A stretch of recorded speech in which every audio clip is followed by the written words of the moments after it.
All right, I'm here with assistant strength and conditioning coach at Drexel University. My strength and conditioning coach while I was there wrestling, Anthony, and he's gonna Anthony first explain kind of your background and how you got into strength and conditioning, and maybe some of your sports background as well. Yeah, definitely. My name is Anthony McCluskey. I am the assistant strength and conditioning coach at Drexel University. Been there now for, 7 years. I was fortunate enough to, I graduated in the winter of 2013 and started right in January as a GA. I started powerlifting when I was 10 years old. So being in the weight room and training has been a lot of my life for a majority of the time. And I just loved being in the weight room. And then I knew I wanted to do something within training as a career, and was fortunate enough to intern at Drexel and pretty much been there ever since. I played college football at Westchester University. And then powerlifting, in the sport of powerlifting, like I said, from since the age of 10 until probably about 20, 23 years old. So competing in that, a squat, bench, and a deadlift, competing in all types of federations, and whether that was raw or equipped. So yeah, having a lot of experience in the weight room has been a good thing for me. All right, so being part of coaching wrestling, what kind of differences do you see with the training, the weightlifting training wrestlers have versus other sports that you deal with? Yes. So like I said, me playing college football, and I thought my sport was tough, but being around you guys and that type of athlete, wrestling is an entirely different beast. Training is training, right? Lifting is lifting, but dealing with those athletes on a daily basis, it is different. You're different. You're dealing with a different caliber kid. A lot of those kids will run through a brick wall whenever you tell them to, and they just want more and more and more. So sometimes you have to put the brakes on and tell them to relax and not do anything. But like I said, lifting is lifting. But with the type of athlete, with a wrestler, you really have to understand the weight cut that they're constantly going through, and how that really affects throughout the week their training and their performance. So understanding when to go after it in the weight room and when to dial it back, I think is a must. And you really have to know what the athlete is capable of doing.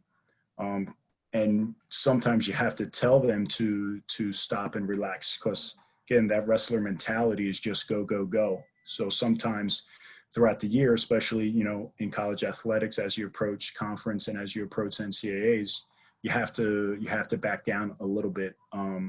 But the training is, I would say, very different from intensity standpoint, and from a just a mindset from the athlete of a wrestler. So looking at the entire, we'll say look at a full year, because a lot of the guys our audience right now is high school wrestlers and middle school wrestlers. People are still growing. So let's look at a full year. Say their season ended and they want to gain weight all the way into the season, all the way to the start of the season. And then they want to, maintain that weight and peak at their final tournament. First, what's the process of, their lifting and maybe their eating in that beginning stage while they're gaining weight? Yeah.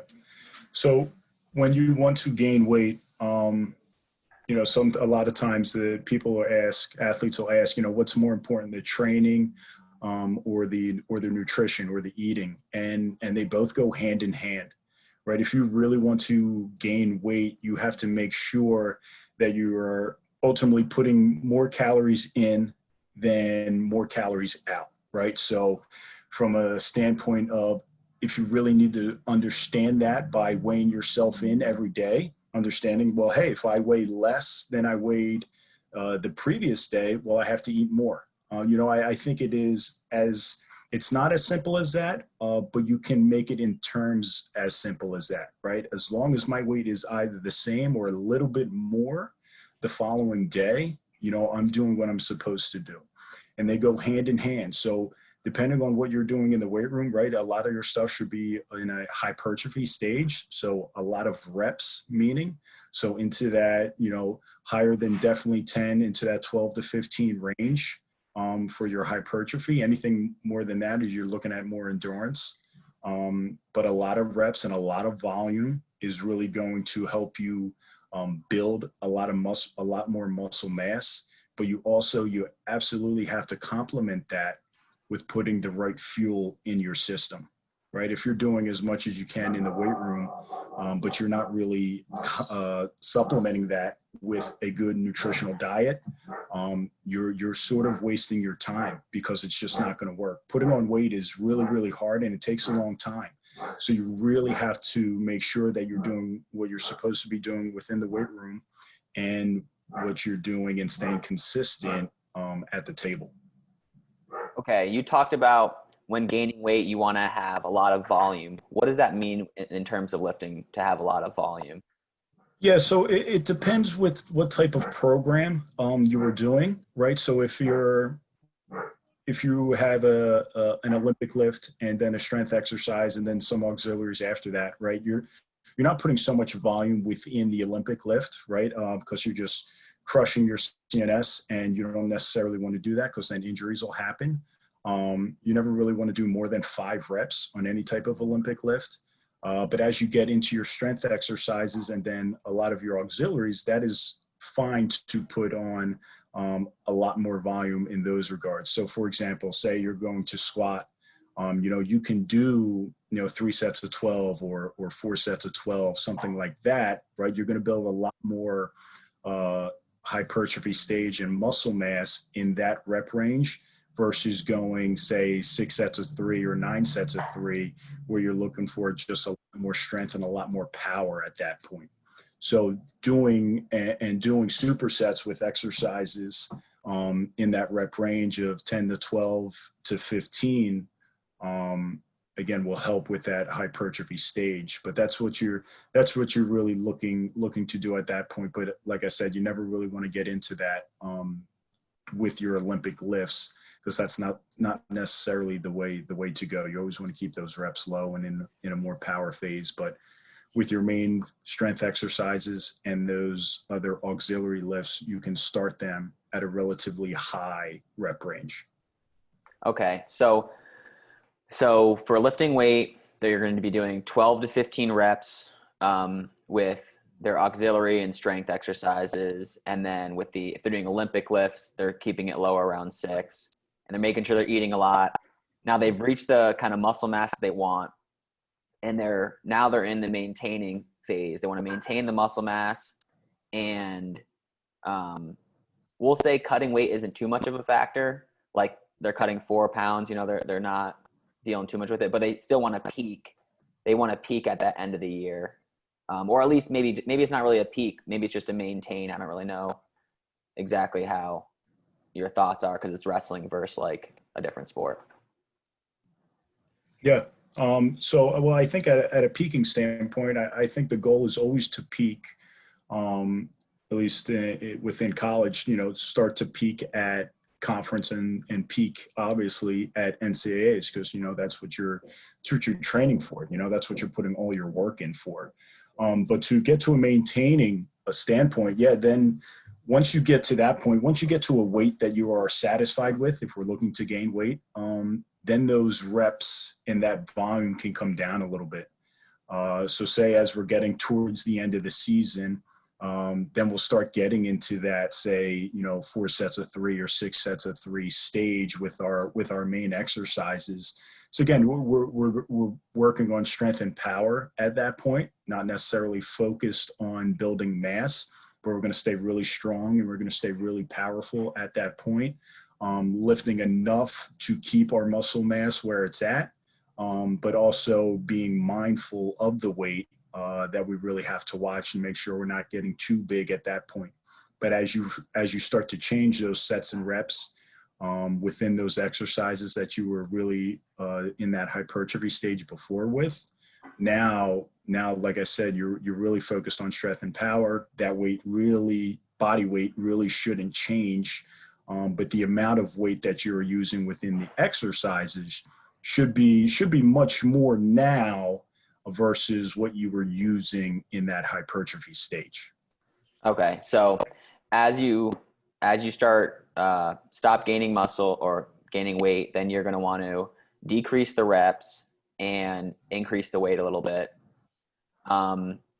So we kind of got that down. Now, if you were talking to somebody who's doesn't really know much about lifting, and they just wanted to understand a good basic layout for a workout, like warm up, this general lift and this general lift and this, what would you recommend as a full workout that they can, doesn't have to be the exact lifts, more just like the general idea of it?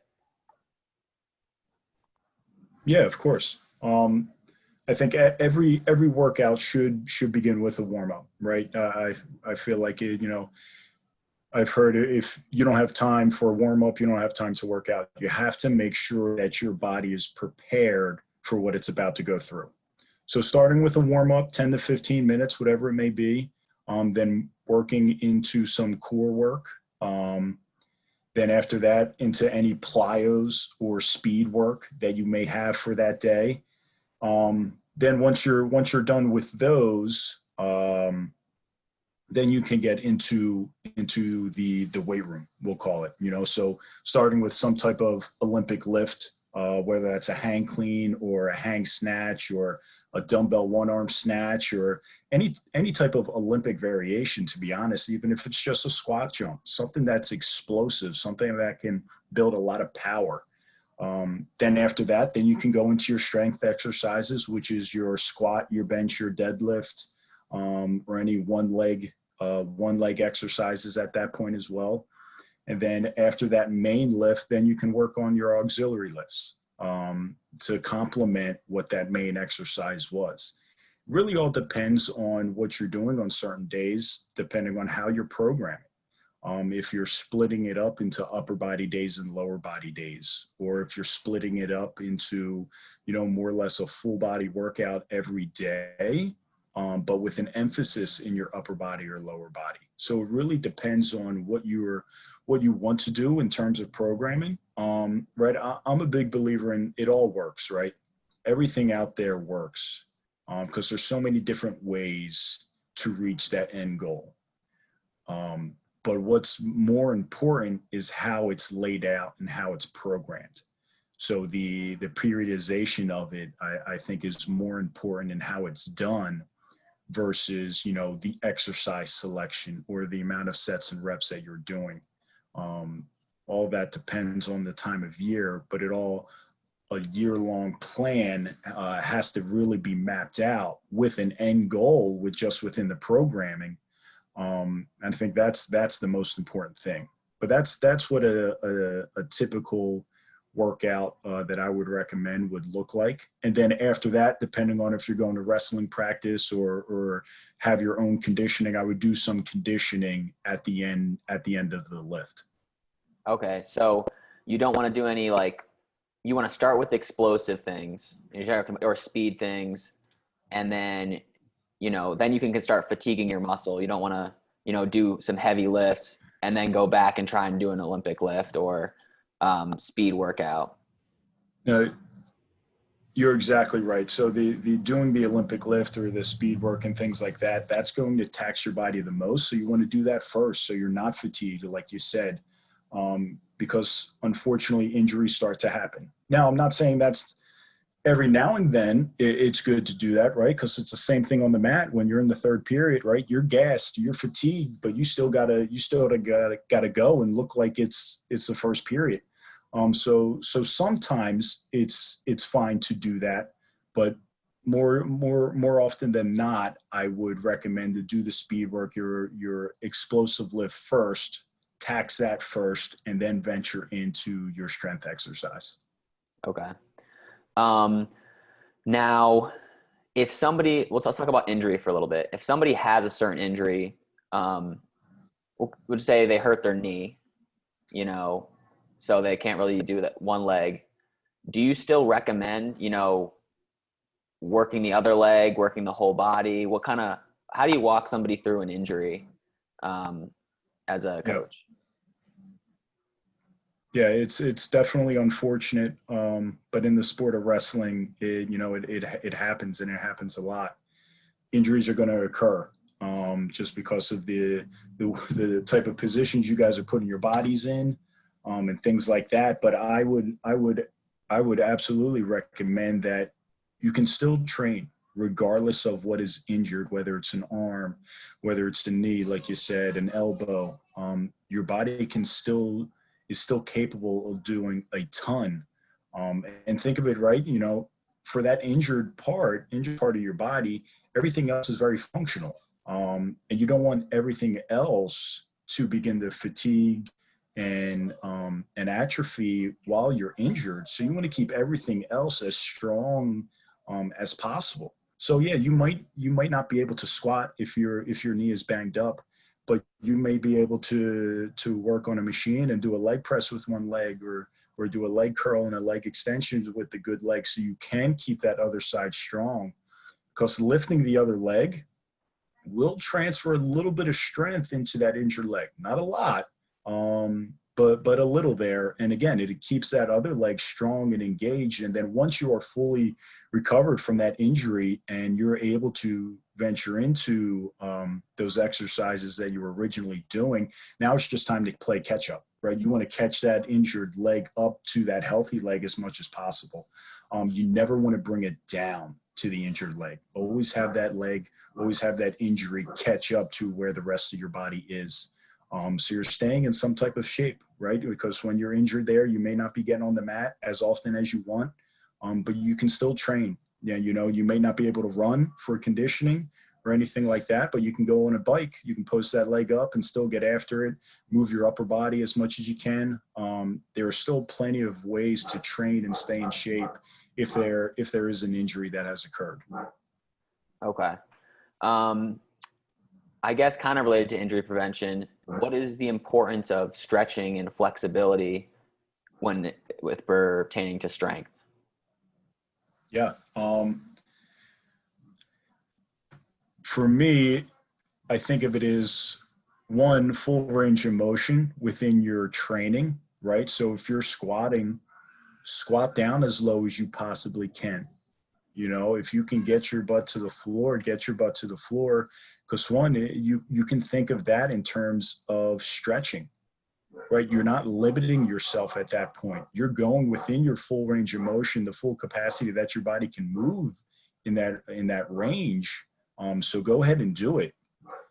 Once you start to limit range of motion and then build a lot of strength off of that, that's when your muscles begin to get tight. So if you can lift within full range of motion in all lifts, go ahead and do that, because that's going to help within flexibility, just within your training. And then I would absolutely recommend the stretch after every training session, and after every practice. It doesn't have to be a 30-minute stretch. It can be 5 to 10 minutes, but to put your body into a uncomfortable position is a must, especially in a sport of wrestling where you guys are putting yourselves and your bodies into some crazy positions. So the more flexibility you guys have, the more range of motion you guys have, the better that it's going to make you on the mat. And your body doesn't have to work as hard, right? So if you're more flexible, say, than the guy you're competing against, you don't have to work as hard in terms of trying to keep a certain position, because you're able to move a little bit better than your competition. So if you're able to move a lot more, you're going to conserve a lot more energy throughout a match. And then therefore, maybe in that third period, you got a little bit more gas in the tank than your competitor does. Yeah, for sure. I mean, I think more than a lot of other sports, it's like flexibility is huge in wrestling, being able to wrestle from really difficult positions. The last thing I want to talk Absolutely. about is what's your thoughts on supplements slash like protein shakes?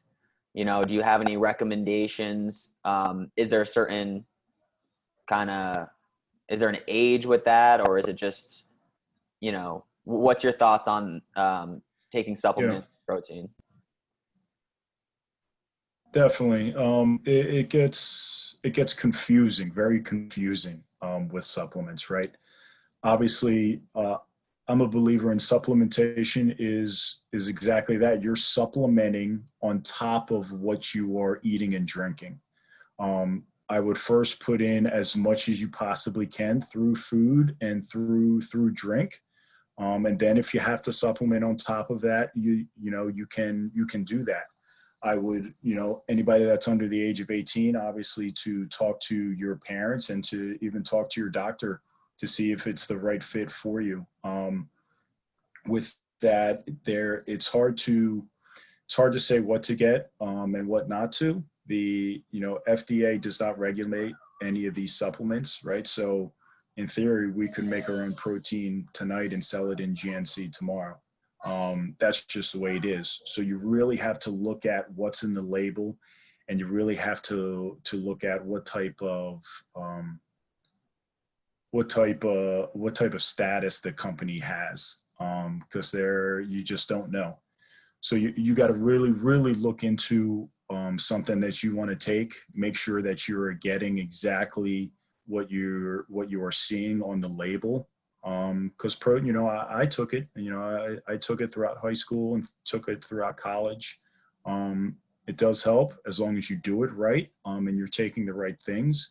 But you really have to do your research and do your homework to make sure that everything is good with what you're putting into your body. Yeah, I think one of the biggest thing for wrestlers is, making sure that you don't really want to be taking creatine when you're cutting weight. So that's definitely something you want to watch out for. Well, is there anything else that you want to hit on that maybe you feel is important with what you've learned with respect to wrestling and strength training? Yeah, the biggest thing that I would say with wrestling or strength training or any sport is to just stay consistent, right? Consistency is key. As long as you are consistent, you're putting your work in and day out, you're going to be all right. You're going to have a lot of success, and you're going to be pretty good at what you do. Um, right? It's really easy to take days off, and you're going to get a lot of days where you don't feel like doing this or doing that. But you got to be able to find that within, and know that there's a bigger goal at the end of the day. So as long as you're staying consistent and you're putting that effort and hard work in and day out, you're going to be all right. Well, I appreciate everything. Appreciate you coming on, and I'll talk again soon. Absolutely, yeah. But I thank you for having me, man.